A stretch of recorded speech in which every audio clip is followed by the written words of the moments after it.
Today we are on part 7 on how to apply the Alex Hormozzi's ultimate sales training in land investing business on the sell side.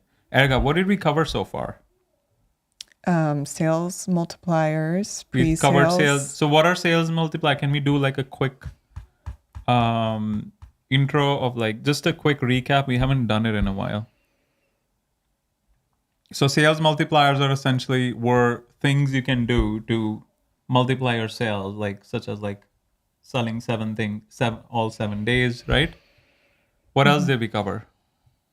Respond to leads in under 1 minute. Right. No, as in yeah, I mean like what are the sales trainings like how do you train your staff, right? That kind of thing.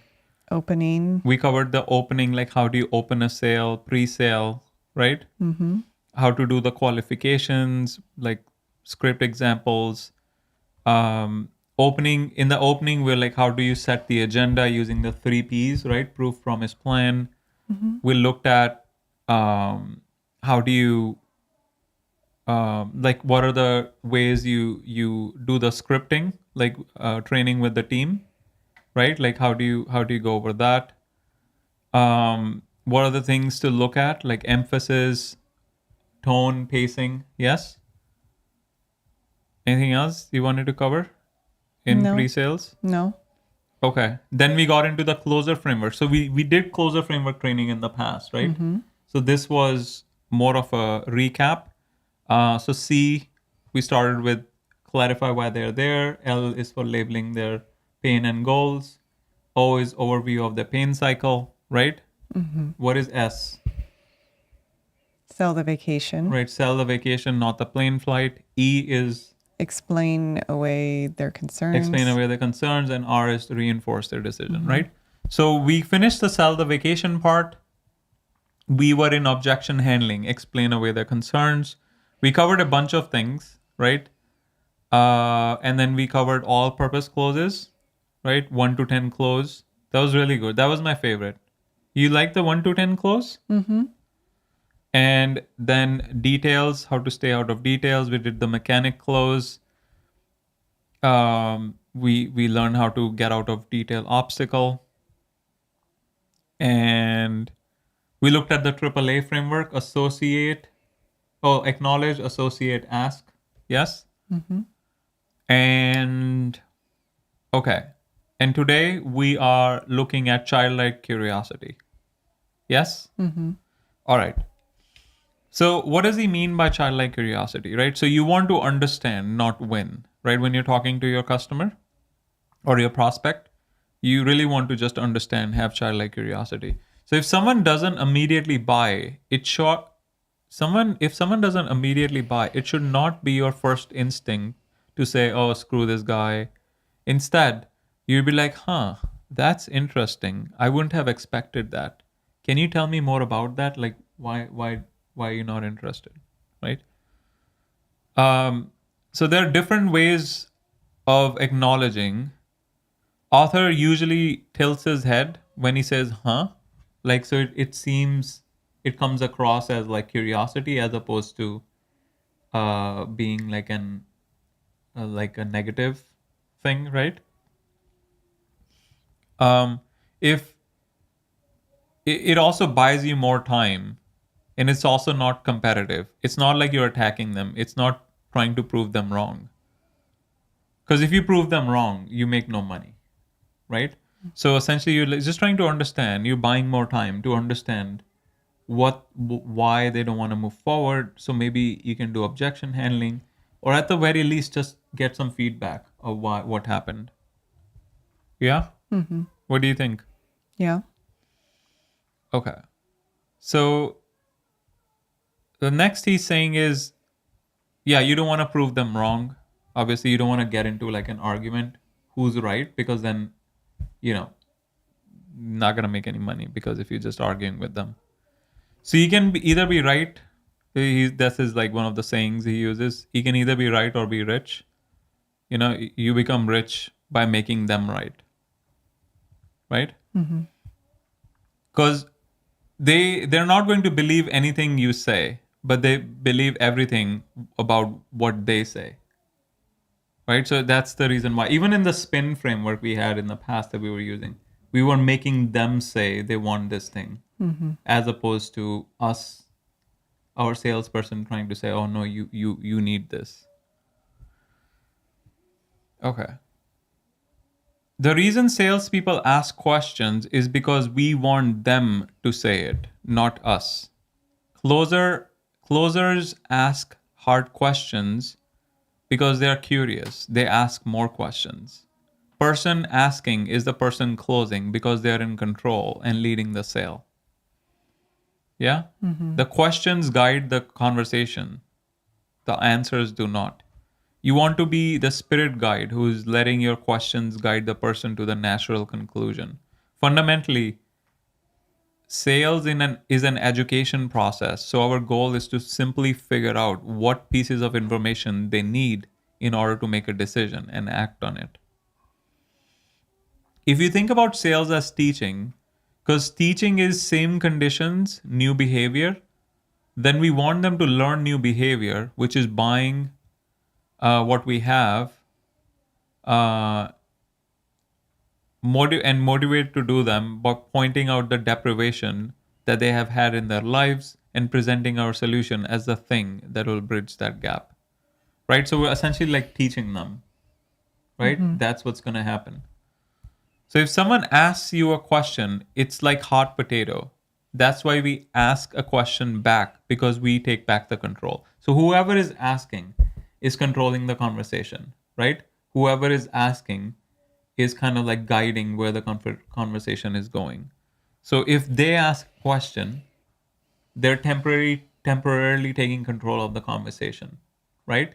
So if you ask a question back when they ask a question, you are not letting them take control of the conversation, right?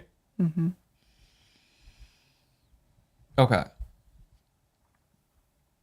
The reason details is equal to sales failure is because they're asking you questions, they are in control, not you, like we just discussed. Okay. So, yeah, so essentially it's saying have childlike curiosity, always be asking questions to learn more, dig deeper. Okay, so the next tip that or axiom, isms, he calls it isms. What do you call it? Axiom or like truth or like tip? What do you like calling it? Tip. Belief, sales belief. Core principle. Principle, yeah. Sales principle, yeah. Oh. Yeah, we didn't say Merry Christmas. Merry Christmas, everyone. Okay. So the next principle he talks about is be like smoke. So they can't catch you. Questions are so powerful is because no one can disagree with the question, right? So this is like a mind-blowing stuff, right? If you were to ask a question and then I respond with a question, they're not able to like I'm not disagreeing with you. The question I have with this is, at what point, if people are asking actual details about the property, at what point do you provide those? So once again, you ask a question back to a question when you don't know the answer. Well, I thought that he was basically saying it's not about not knowing the answer. It's you always ask a question back because you don't know what the right answer is for them. So you don't want to risk it. Like again, his example was, what days of the week are you open? Obviously, he knows the answer, but he doesn't know what the right answer is for them. Right. I mean, yeah, I mean the scenario is a little bit different because I guess we should be thinking like that as well. Then if someone says, well, if RVs are allowed, we say, well, so are having RVs allowed is important to you? And then they say, well, yes, because of Yeah. So we didn't really answer their question, but I mean, eventually you have to answer it. Not necessarily. Or you Yeah. could say, well, I can give you the answer, but I I just want to make sure it's not No, me who's. yes, but like, okay, so we should also be giving them information about the property, right? Yeah. They so I mean, you could ask, is being able to use an RV important to you? And then they say, well, yeah, I need to live on it right away. Or no, I just want to store it. If they say I need to be able to live on it right away, Yeah. then Yeah. Right. Or you could do the secretary clause, well, right? no, but again, the point is the point really to never give them any information about the property? I don't think that's No, the point is that we don't want to give them wrong information. Like if someone asks, well, yeah, but we generally know what the regulations are around RVs on a property. So I think we should play through this as a specific example, right? So we could say, is living in an RV or being able to put an RV on the property important to you? And they say, yes, I want to use it for camping. And let's say it's an area where you can camp for 180 days of the year. Then we would want to give that information, right? Like, yes, you can camp according to our research for up to 180 days Yeah. out of the year. If they say, well, no, I want to move in with my RV and live there full time right away, then I suppose we would have to ask, okay, well, how important is it that you live in an RV right this second? Or, I mean, Yeah. because in that scenario, they're probably not the right fit for us because we're not going to let, they no, won't but that point we qualified them way back. yeah. We wouldn't have reached this far in the script, right? Mm-hmm. Because if they say they want to live on the property, we qualified them. We're like, well, it's not a good fit because the county doesn't allow it, right? So this is objection handling, where we everything was already discussed, and now I don't think they would be asking this question in objection handling.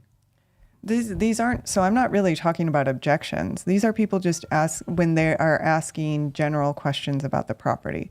They're not saying this is an issue for me or not. They just want to know certain things like how much are the annual taxes, so I know how much I need to budget for. Yeah, whatever is on the website, that is like. Well, that's my question. Okay, so I think that would need to be clarified for everyone on the team. At what point do you just answer with information? Because a lot of these questions are things that are on our website, like how much are the annual taxes? Is there an HOA? How much are the dues? Are mobile homes allowed? Are RVs allowed? Stuff like that. Yeah, but I think instead of just saying yes and no answers, yes, they are allowed, we should still be asking, like, why is it important so we can Yeah. dig deeper, Yeah. right? Mm-hmm. And worst case scenario, if you're 100% certain, Because, so for example, on the call I just did, they're asking a couple questions about the property. I already knew that they were looking for investment, purely for investment purposes. So they asked a couple questions. I said, okay, well, first of all, it seems like what you're really looking for is a property that is affordable and doesn't come like affordable both up front and to hold on to, and that doesn't have any like major issues that are going to become a headache later, right? If that's the case, and then they say yes, and then, okay, well, I do want to point out we've been in business 7 years. We do extensive due diligence because that's actually exactly the kind of property that we want to provide to people. So we do check for some of the most basic things that can become a headache for someone later on. Like in this particular county, we don't buy properties in special hazard flood zone. We search for because they asked about environmental contamination too. We search for Superfund sites nearby, all of this. So I can tell you that according to our research, it's not going to have those issues. You should do your own due diligence as well, but yeah. Yeah. Okay. Yeah. I mean, we asked answer question with a question just to get their motivation. And if it's something that we know, yeah, we should tell them. But only after understanding what the real motivation is. Right? Because like a lot of times, like this one person, she called and um, she said, oh yeah, I'll do my due diligence on the property. Next day she says, all right, yeah, it's not the right fit for me. And then we always ask, oh, so why did you think that? And she said, oh, I don't think it's like flat enough. And we looked at the land ID and Google view, and it was 2% slope. So it's like, what do you mean? It's like the flattest property you're gonna find in all of North Carolina. It's all very hilly.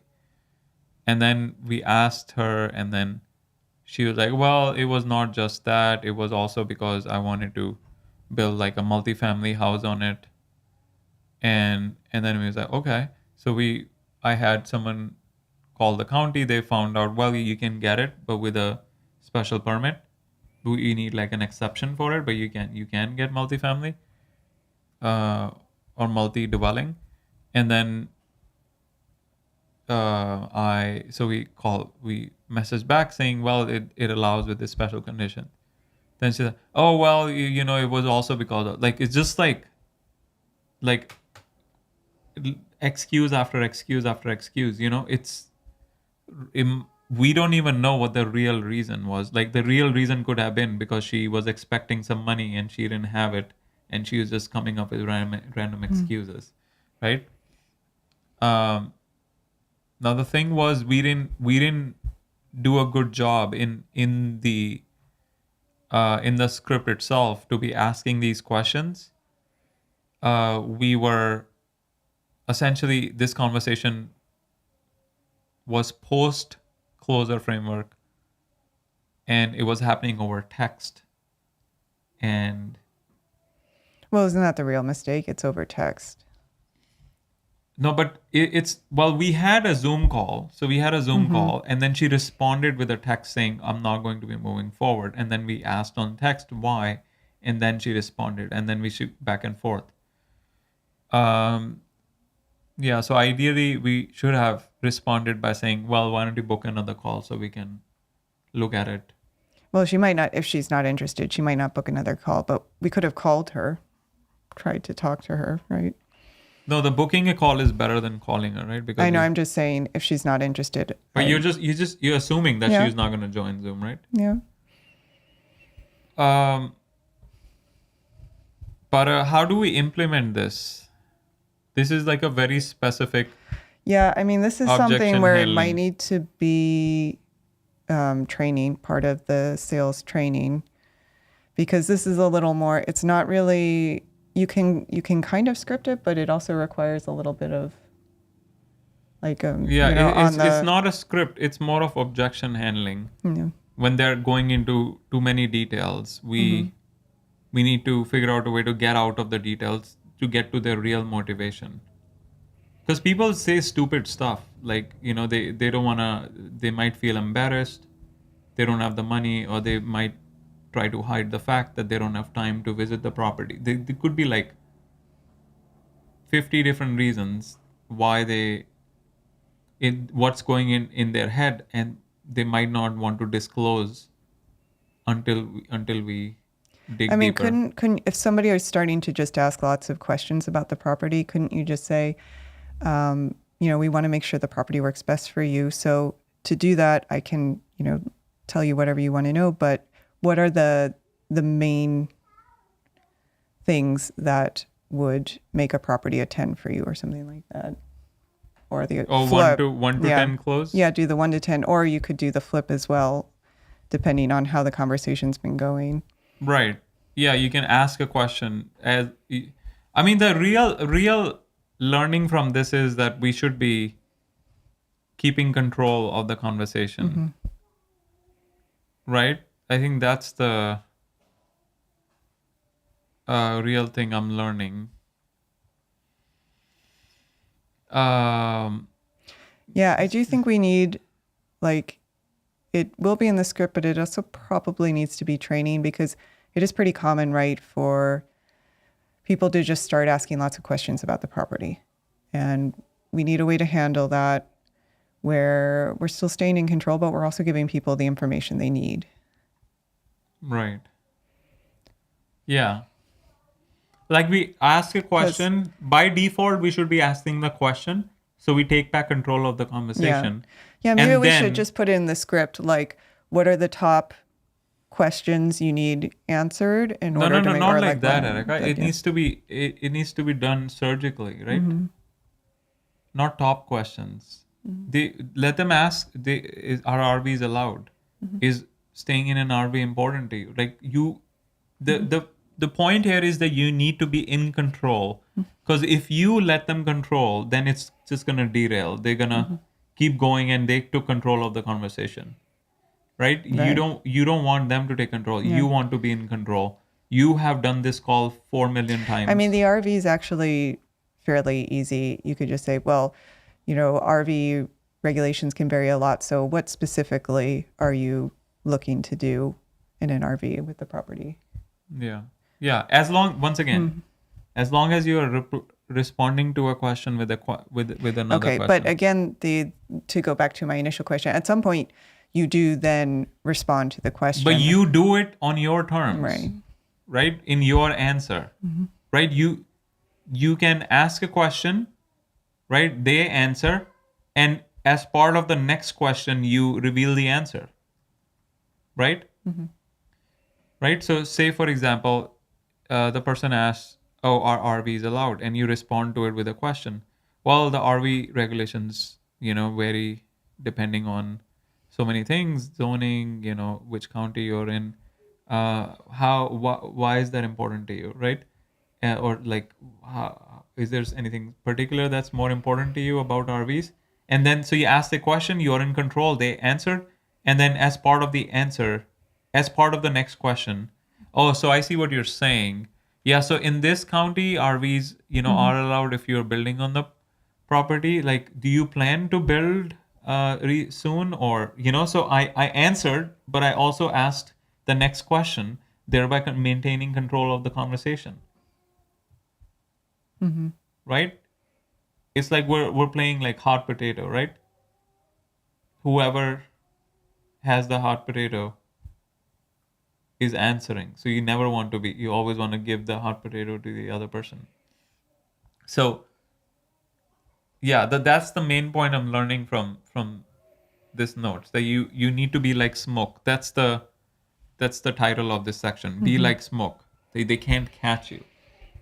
Because if you're always asking questions, they cannot catch you. They're like, aha, I knew you were a scam. Or like, I knew you didn't know anything. Like a lot of times you'll get these comments, like especially setters, oh, you don't know anything about the property.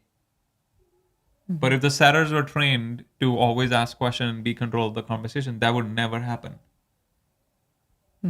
Right? But it needs to be done tactically. It needs to be done with childlike curiosity. It cannot be like, oh, you're asking questions that are coming off as confrontational, because then people will get annoyed. Right? Okay, so here's the next part that really blew my mind, right? Look, check this out. Questions are so powerful is because no one can disagree with the question. Yes? How do you disagree with a question? Any statement that you give is an opportunity for them to disagree. Yes? We never want to disagree with prospects because the likelihood you lose rapport with the prospect is super high. So you can agree with the reason behind the question. You can agree and say that is understandable for them to have a question, but you don't want to disagree. So now, don't disagree is not the same as agreeing with everything they are saying. You just don't want to create a competitive environment. So this is the nuanced piece, right? This is like the nuanced thing. So when they say something, like if they make a statement or whatever, which is like clearly stupid, like, oh, the county the county is run by XYZ political party or whatever. Just like some dumb statement. You don't want to like disagree with them. Like if, for example, if they're right leaning, right, and then you kind of like, oh no, but say something opposite. No, but they also do a lot of good things. You don't want to take the opposite stance of what they're saying because then it's gonna break the rapport, right? So you can still agree with them by saying, "Oh, I understand where you're coming from," and then, but and then stick to the facts. But you don't want to like openly disagree with them, because if you break rapport, then they're not gonna buy from you. So that's like a nuanced difference, right? I mean, Ayaka, you kind of do this naturally. Yeah, I You rarely. you do this naturally. That's why one of the reasons why you're able to sell uh, well on the call is because you naturally won't disagree with someone making a strong statement, right? Yeah. But someone who's, especially in the Philippines, they're not going to know this unless they're trained in it, right? So we really need training on this, how to disagree without disagreeing, essentially. Make them feel understood, you're like, yeah, I understand where you're coming from. Okay. So don't disagree is not the same as agreeing with everything they say. You just don't want to create a competitive environment. I think all of this needs to be fleshed out in our notes on the closer framework on how to handle I mean, I think the biggest thing is figuring out how to, once people start asking questions about the property, how to take back control from that. Because like you were saying, that's one of the biggest comments we get, at least in the setting side, is people saying, oh, you don't know anything about the property, or you're. Yeah. So I doubt once you get to Joan, that's an issue, but. Yeah, how to take back control. Take back control of the sales conversation. So that's one thing, right? Yeah, because that's going to be the biggest. And the other thing is potential diversion. How to disagree without disagreeing. Without disagreeing. Is that a big issue in the setting? No. Yeah. I mean, it's always a big issue. The people just hang up mid-call because we haven't trained our sales team. Are they hanging up because they feel like we're disagreeing with them, or because they? Yeah, a lot of times they'll say, dude, you don't know anything. They hang up. Well, that's, again, getting back to like the issue of the people believing believing if you have know. rapport, they're still not going to hang up on you. Hanging up means you screwed up. Yes. Mid call, that means you screwed up, and it's the blame points directly to both of us because we haven't done a good job with having good sales training. I'm just saying that's probably going back to the first point where people are starting to ask questions about the property and then they're like, oh, you don't know anything about it. No, that's just one example. A lot of times they will say something negative and we just don't have any training in our material on how to handle it. Like how we haven't trained them how to disagree without disagreeing, right? So how to disagree without disagreeing so it doesn't break the rapport. Okay, so those are the two things we need to. I mean, these notes have the answers, right? But we need to kind of like go through them and handle them, like make them more specific to what we do. Yeah. So how to disagree without disagreeing so it doesn't break the rapport, and how to take back control of the sales conversation so you're always in control. Okay, let's keep moving. Okay, questions allow you to have that gap or On the other hand, statements can blow up in your face. Right? So if you're always answering, I mean, if you think of a perfect sales call, they asked a question, you answered with a question, they revealed the true intention, you handle it with an objection handling. And you just keep doing. You ask for the close, they have more objections, then you come back and loop back, ask for the close, more objections, come back, ask for the close, they say yes, you move forward with the sale. That's how like a real professional sales call goes, right? So you start with CLO to the S, you ask for money, they bring up objections, you handle, loop back to ask.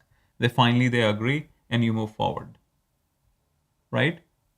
So this is like the critical part. Like the objection handling is where you need all these tactics. Like you could do 1 to 10 close, you can do the mechanic close, you could do the secretary close. These are like the all-purpose closes we discussed last time. And some of the nuanced things like having childlike curiosity and be like smoke. Because if they can never catch you, then so it's similar to like, I remember this like back in the day when I was single and there was like this dating coach, and he said he had something similar he used to teach where he would say that when you go on a date, the girl is just like especially someone in like demand, uh, she's just trying to disqualify you, right? Like for example, you especially on a first date, you'll be like, I'm just trying to figure out why this person is wrong for me, or like why this person is weirdo, especially like in a big city where you go on like a lot of dates, right? Because you're like programmed to, oh yeah, everyone sucks. So in your head, the girl is just, I mean, it could be both ways. It could be guy for girl and girl for guy, right? It's gender neutral. But he was coming from like a guy's perspective because he was a man and he was giving advice to other men. So he would say they're just trying to, like the girl is just trying to disqualify you. So similar to this, like you want to be like smoke. If you don't say anything stupid, or you don't say anything negative, like that would break the rapport, then by default you win. Like by default, things will go well, right? So it's the same concept. If you all your answers are either neutral, meaning that you answer a question with a question, or they're positive, where they say, oh yeah, I like this, and you're like, oh yeah, that's great, like you acknowledge, so either they're positive or neutral and there's nothing negative, by default you win. Because you're like smoke, you didn't give any chance for them to say, aha, I knew you didn't know this, or I knew you're gonna screw up, oh I knew your company was a scam, or like something obvious. So I think it's an interesting concept that we definitely need to incorporate. Okay, be like smoke. That's a good sales principle. You like it? Yeah. Okay. Did you do that when you were like in dating mode? You were like looking at I think I'm constantly trying to do that in almost all interactions. in almost all interactions? Mm-hmm. Like what? Like in sales, or are you talking about just in life? What do you do? What? I don't understand. Like be that principle, be like smoke. Like generally keep things neutral or positive. You constantly go out of your way to not say anything that is going to create this like breaking of rapport. Yeah. Yeah, I mean that's what I said. You naturally do that, right? No, but what I was asking was completely different. Oh yeah. Okay. No, what I was asking you were when you were dating, like for when you go on first dates, were you doing qualifications or you were not doing? Oh, you were asking whether I. Was qualifying for to see if this guy is a weirdo or were you not? That's not what you No. were thinking. No. I was actually generally when I would go on a date, I was trying to learn interesting things from people. Okay. So I was trying to like figure out what they did well and what I could learn from them. Okay. Because I saw it kind of also as an opportunity to talk to people I never would have had a chance to talk to. So what's the disqualification process? Or you would just like naturally? It would just kind of naturally Okay. happen. Yeah. I mean, the only thing I guess there was like, since I was looking for an actual relationship, the big disqualifying thing would be figuring out that they weren't looking for that. Right. Yeah. Yeah. So yeah. I mean, you need some disqualification, right? So yeah, that's the point where I mean, in any interaction, like if between two strangers, right, especially sales calls is between two strangers, you really want to see, oh, is this person going to waste my time, right? Right. In a sales context, does he have can he help me? Can he not help me, right? So they're actively trying to disqualify you. Oh, this guy is an idiot, or this guy doesn't know what he's doing, or this guy is a scam. So if you maintain the rapport and keep it positive or neutral, then it's impossible for them to disqualify you. And by default, you're winning. All right. I think the point has been made. Let's move on. If we ever are going to answer things, we check to see if that answer is what they want and then say it. So for example, what kind of food is on the plan? Respond with, what kind of food are you looking for? And then you actually answer. So that I guess gets to my initial No. question. If they're looking, if you think, Well, so for like in this example, like I think what he's saying, you would play it out like, so they say, what kind of food is on the plan? What kind of food are you looking for? And they say, well, I want to be able to eat burgers every day and still lose weight. Then you would have some response where you say, well, it sounds like what you're saying is you want to lose weight while still enjoying the food that you're eating. And if that's the case, we do personalized meal plans to make sure that, it's actually tasty. Right? That's good. Yeah, I think naturally that's the reason why I never pinned you down why you were good at sales when you were doing sales calls in the I think this was the main principle, right? It's very hard to disqualify you, right? Because you'll never say anything to disqualify yourself. That's the reason why, even though when we did not know all these sales tactics, you were still able to sell because you just naturally, right? I think now I know, right? So there are certain things. That's why, like Alex Hormozi or like people like who are in sales, what they do is all these rules and these principles came from observing the top sales performers and what are the things they're doing and how are they doing it. And then he would like observe them, like what is Erica doing and Jennifer is not doing, right? And then so Erica is being like smoked. She is like not letting them catch her. So, all right, Jennifer, you got to do more of this. So you make that part of the sales training, and then Jennifer starts doing it, and now Jennifer is doing same level of sales as Erica is doing, right? And then Jennifer is doing certain things, like she's like very good at looping back and re-asking for ask, and Erica is not doing that, right? So you'll be like, all right, Erica, you got to do more of what she is doing, right? So you just pick it up from all the top performers, put it in like what we're going through, and then you just incorporate all of them and then just be a master salesperson. But I think you're right. This kind of, we need to operationalize this because I think very few of our team can actually do this right now.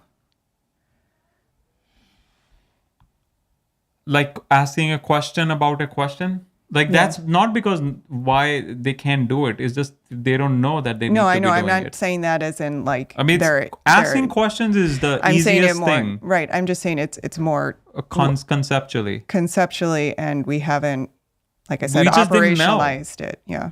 No, we just learned. Yeah. Like we just don't know. We just didn't know. So that's the whole point of these, right? But my initial question is, at what point do you actually give details? So it's not like you're endlessly asking them questions and never giving information.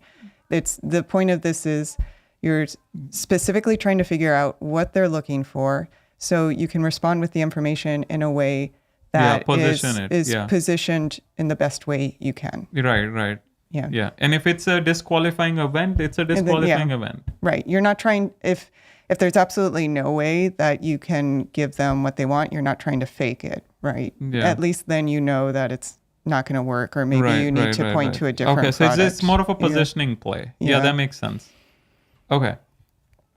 So what are your workouts like? What workouts are you looking for? If they say, oh, I was hoping you'll do a mix of cardio and weights, then you'll say, well, that's exactly what we do. You're in luck, right? So positive answer. So you see neutral, asked a question, then they say, oh yeah, I'm looking for this, and that's what you do. Is like, oh, positive answer. So if every micro interaction that you're having with the prospect is neutral or positive, they're not able to catch you. Right? Okay. All right, next. So if they say, oh, I was hoping to do, oh no, you want to be ethical and not deceive people, but it's way more about how you frame the solution. Yeah, that's just what we were saying, right? Yeah. You want to frame. Yeah. So this was the missing you were asking me, and then, right? Yeah. All right. So this is critical. We should definitely add it. Okay. So example, if they say, oh, I want to do a lot of cardio. And if you know there's no cardio in your thing, you can ask why. They might say, oh, I've heard that you need to do a lot of cardio to lose weight. You might say, well, what if we help you lose weight without doing cardio? Would you still do it? And if they say yes, then say, awesome, let's focus on that because this is what I can help you do. So he positioned it by saying the goal is to lose weight. The goal is not whether to do more cardio or do more weight training, right? And I can get you there, right? With just weight training. Yeah. So you don't have to do cardio. Yeah. So that's another element though. You first ask why that's interesting for them or what they're looking for specifically. And if it initially sounds like you're not giving what they want, you can dig a little deeper first to see whether it's truly a disqualifying event or if there's a deeper underlying concern that you actually can address, right? Right. So how to answer a question with a question so you can frame the solution. You can position or frame the answer that is more aligned, or that is more, what's the word? Yeah. Isn't the key, you keep digging until you figure out what they're really looking for and you have a concrete answer as to whether you can solve their problem or you know for sure you can't, right? Yeah, which is more aligned to what they were asking without deceiving or lying, right? Right. Okay. Without deceiving. Okay. Yeah, so it should be covered in the notes, right? I copied the whole thing. Yes? Yes? Yeah. Okay. So you either answer questions or you ask the right answer from the person before answering it. Someone asks a detailed question, you can ask the question, what's the right answer to that question? Then they tell you the right answer. If you have the right answer, you say, great, that's what we do. If you do not have the right answer, you ask what they have or what you have, then you chunk up to the reason behind it, saying that if we got you the same solution either way, would you care about how you got there? So what would be like an equivalent um what would be an equivalent way to handle like an RV question that we keep coming back to? All right. So I think with the RV, it'd be like, all right, are RVs allowed? And you say, okay, well, RV regulations can vary from county to county. So what specifically why is it important for you to know Yeah. about RVs? And they say, well, I'm really looking for a property where I can camp on the weekends. So if that's the right answer, like it's in a county where you're allowed to camp in an RV, then you just can answer it and say, great, well, this property does allow that for, 180 days out of the year, right? If you don't have the right answer, as in like it's a county where they don't allow RVs or they only allow it during construction, Then you answer it by saying, well, is the main goal to just be able to camp over the weekends, or is the main goal in an RV, or is the main goal to hold it as an investment or to eventually build? Right. Because if they say, well, the main goal is actually to build, well, so does it really matter if they allow RVs or not? I mean, you could still go and camp. You just can't put your RV on the lot. You could just roll up on your RV, park it on the street, and just camp, right? I don't think you could park it on the street, but yeah, you could. You could bring your truck. Yeah. Parking. Why can't you park RV on the street? That's generally not allowed because they're so big. It would take up the street widths aren't designed. But how do you know it's not allowed? We don't, but generally it's not because in they're Putnam County? well because RVs are bigger I know, than man. a normal. I know Yeah. RVs are big.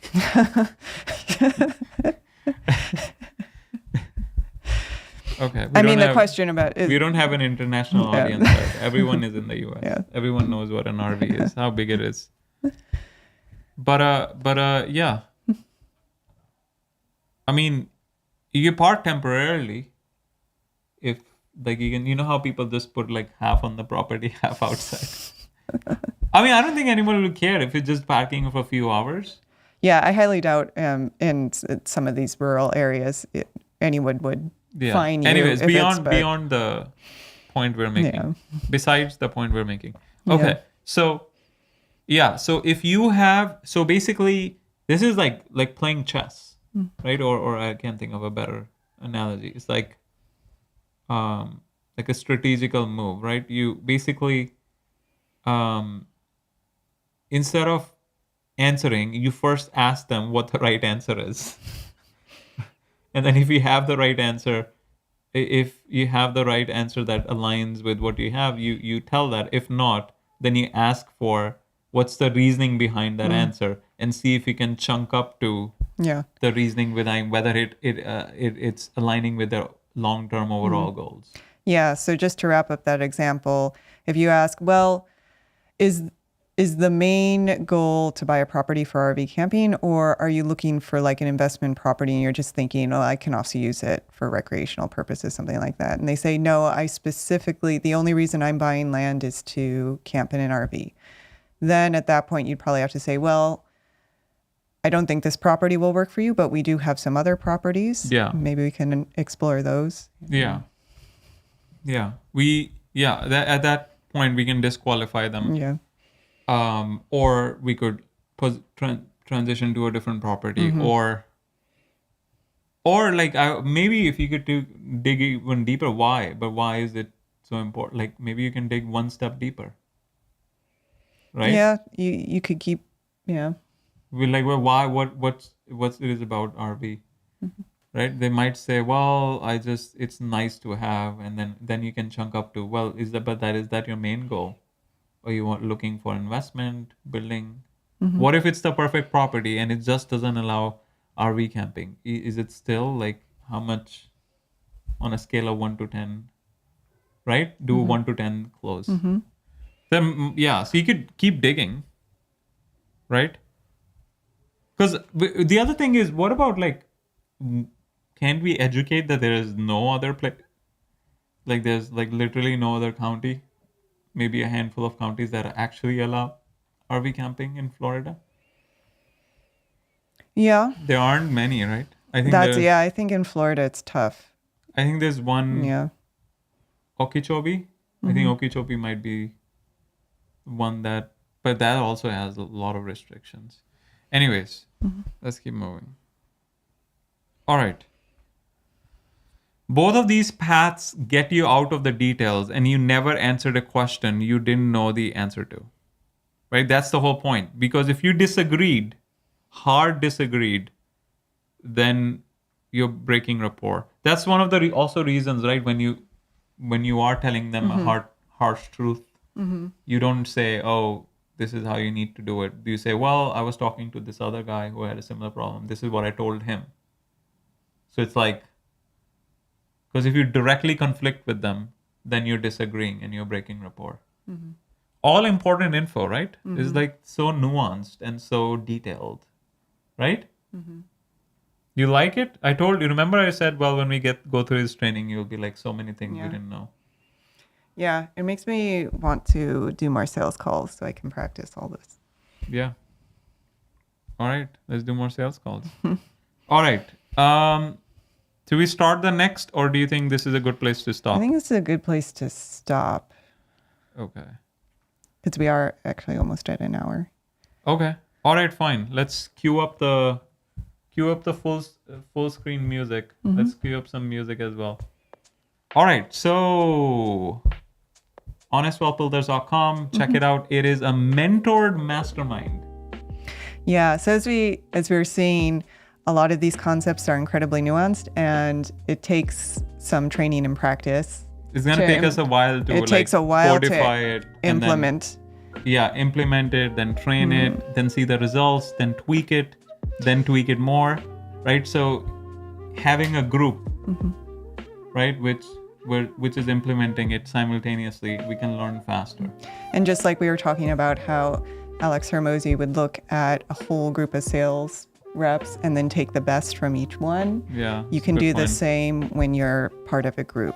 You can get the best that everyone else in the group is doing and implement that in your own business. Right. Check it out. honestwealthbuilders.com. And we'll be meeting again. When, Erica? I think we should do it. We need to finish it. We have so much. I think it'd be Saturday. Saturday? Yeah. Tomorrow is Friday? Yeah. Tomorrow is Friday? Tomorrow is Friday. So why not Friday? Oh, we just have a shorter day tomorrow. Okay. All right, we'll see. We'll put it on the Yeah. we'll put it on the YouTube either tomorrow or Saturday. Anyways, thank you for joining, and we'll see you guys